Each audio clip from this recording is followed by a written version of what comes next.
आजच्या ठळक बातम्या. मराठा मोर्चाचे वादळ मुंबईच्या दिशेने निघाले.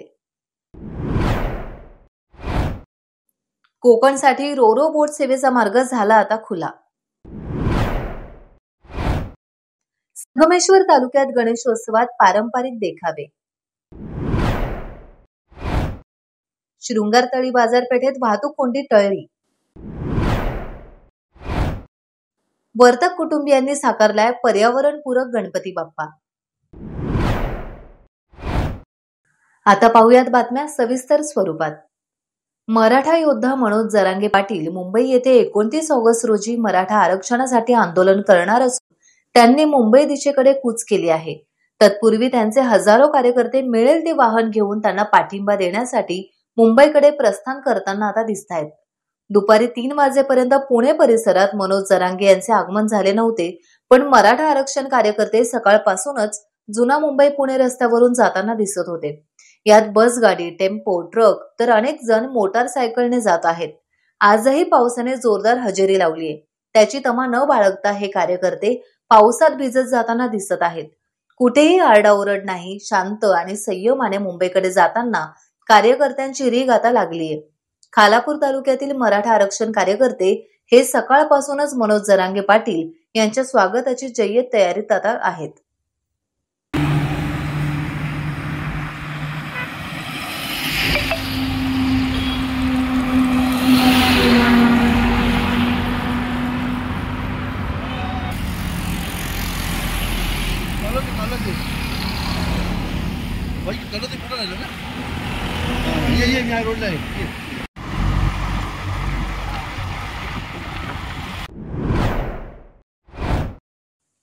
कोकण विभागातील रत्नागिरी आणि सिंधुदुर्ग जिल्ह्यात 1 सप्टेंबर पासून रोरो बोट सेवा सुरू होणार आहे.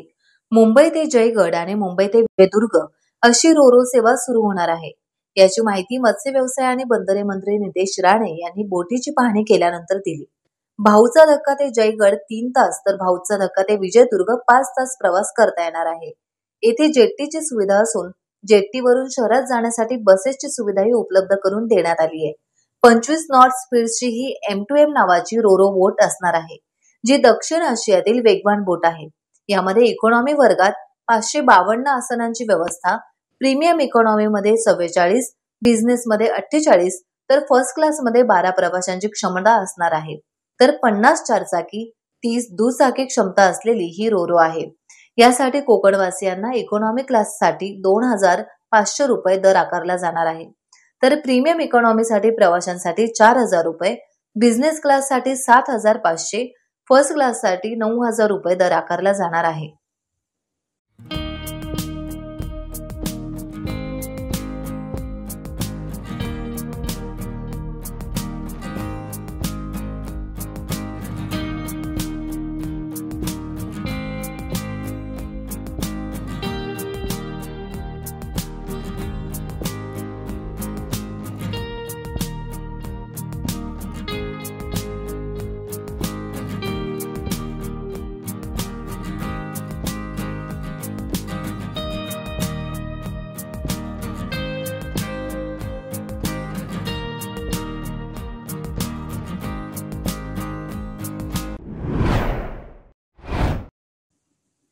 संगमेश्वर तालुक्यात गणेश चतुर्थीपासून सुरू झालेला गणेशोत्सव अनंत चतुर्थीपर्यंत आणि काही ठिकाणी 21 दिवस बाप्पाचा मुक्काम राहणार आहे. यंदा इको फ्रेंडली गणेश मूर्तींवर भर देण्यात आलाय. तसेच घरी विराजमान झालेल्या श्रीमूर्तींच्या देखाव्यात नैसर्गिक साधनांचा वापर करण्यात आलाय. ग्रामीण भागात पारंपरिक पद्धतीने सर्वत्र गणेशोत्सव सुरू असून वाड्या वस्त्यांवर विविध सांस्कृतिक कार्यक्रमांचं आयोजन करण्यात आलं आहे. रात्री उशिरापर्यंत वाड्यांवर आरती, भजन आणि जाखडी नृत्य कार्यक्रम होत आहेत. फणसवणे येथील विचारेवाडीत सत्यवान विचारे यांच्या घरी विराजमान श्री बाप्पाच्या चरणी लीन झालेले विचारे कुटुंबीय.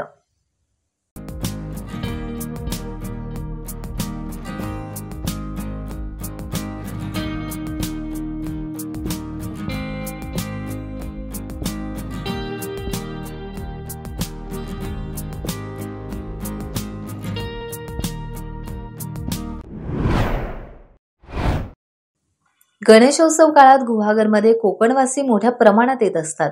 यावर्षीही गणेशोत्सवासाठी मोठ्या प्रमाणात गणेश भक्त दाखल झाले आहेत. शृंगारतळी ही तालुक्याची सर्वात मोठी बाजारपेठ असल्याने या ठिकाणी वाहनांची मोठी वर्दळ असते. संपूर्ण तालुक्यातील सर्व ग्राहक वस्तू खरेदीसाठी शृंगारतळी बाजारपेठमध्ये येत असतात. सर्व ग्राहक आपली 4 चाकी आणि दुचाकी वाहने घेऊन बाजारपेठमध्ये येत जात असतात. यामुळे यावर्षी गुहागर पोलीस ठाण्याचे पोलीस निरीक्षक सचिन सावंत यांच्या सुनियोजित मार्गदर्शनाखाली पोलीस कर्मचाऱ्यांच्या माध्यमातून वाहतूक नियमन सुरळीत झाल्याने वाहतूक कोंडीची समस्या काही अंशी सुटल्याने वाहन चालक आणि नागरिकांनी समाधान व्यक्त केलं आहे. शहराजवळील उत्कर्षनगर वैभव सोसायटी कुवारबाव येथील रहिवासी असलेले संजय जगन्नाथ वर्तक यांच्या घरी सलग 17व्या वर्षी पर्यावरणपूरक गणपती बाप्पा साकारण्यात आले आहेत.